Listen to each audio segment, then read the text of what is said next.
ఎన్నికల్లో డబ్బు కట్టలు బుసలు కొడుతున్నాయా? ఓటుకు రేట్ ఫిక్స్ అయిందా?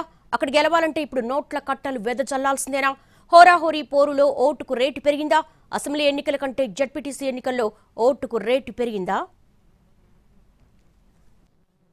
కడప జిల్లాలో జెడ్పీటీసీ ఉప ఎన్నికలు వైసీపీ, టీడీపీలకు పరువు ప్రతిష్టగా మారాయి. పులివెందులలో 40 సంవత్సరాల తర్వాత మొదటిసారి జరుగుతున్న జెడ్పీటీసీ ఎన్నికలు పార్టీలకు సవాల్గా మారాయి.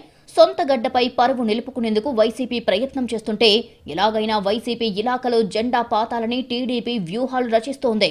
దీంతో పులివెందుల జెడ్పీటీసీ ఎన్నికల్లో తీవ్ర పోటీ నెలకొంది. 12న జరగనున్న ఎన్నికల్లో విజయం కోసం రెండు పార్టీలు ఎత్తులకు పై ఎత్తులు వేస్తున్నాయి. ఎన్నికల ప్రచార గడువు ముగియడంతో ఓటర్లను ప్రసన్నం చేసుకోవడానికి ఇరు పార్టీలు నానా పాట్లు పడుతున్నాయి. అందుకోసం ఓటుకు రేటు ఫిక్స్ చేశాయి. ఓటర్లను తమ వైపు తిప్పుకోవడానికి టీడీపీ అన్ని రకాల ప్రయత్నాలు చేస్తోందట. జెడ్పీటీసీ ఎన్నికలు పులివెందుల రూరల్ గ్రామాలలో మాత్రమే జరుగుతున్నాయి. పులివెందుల అర్బన్ మున్సిపాలిటీ కావడంతో రూరల్ ప్రాంతానికి ప్రాధాన్యత సంతరించుకుంది. ఈ 6 గ్రామాలు గత 40 సంవత్సరాలుగా వైసీపీకి కంచుకోట. గత అసెంబ్లీ ఎన్నికలలో పులివెందుల మండలంలో టీడీపీకి 25% ఓట్లు నమోదయ్యాయి. గెలుపు కోసం టీడీపీ ఓటుకు రేటు ఫిక్స్ చేసిందట. ఒక్కో ఓటుకు 5,000 ఇవ్వాలని టీడీపీ భావిస్తోందట.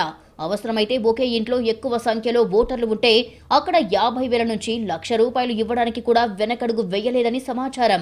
వైసీపీ కూడా తామేమీ తక్కువ తినలేదు అని ఓటుకు 3,000 ఇవ్వాలని ప్రయత్నాలు చేస్తున్నట్లు తెలుస్తోంది. అంతా మనవాళ్లే కదా అని వైసీపీ ధీమాలో ఉందట.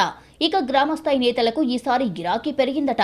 వైసీపీకి చెందిన నేతలకు టీడీపీ గాలం వేస్తున్నట్లు సమాచారం. విజయం సాధించడానికి ఎలాగైనా సరే ఓట్లు సంపాదించాలని టీడీపీ వ్యూహాత్మకంగా వ్యవహరిస్తోంది.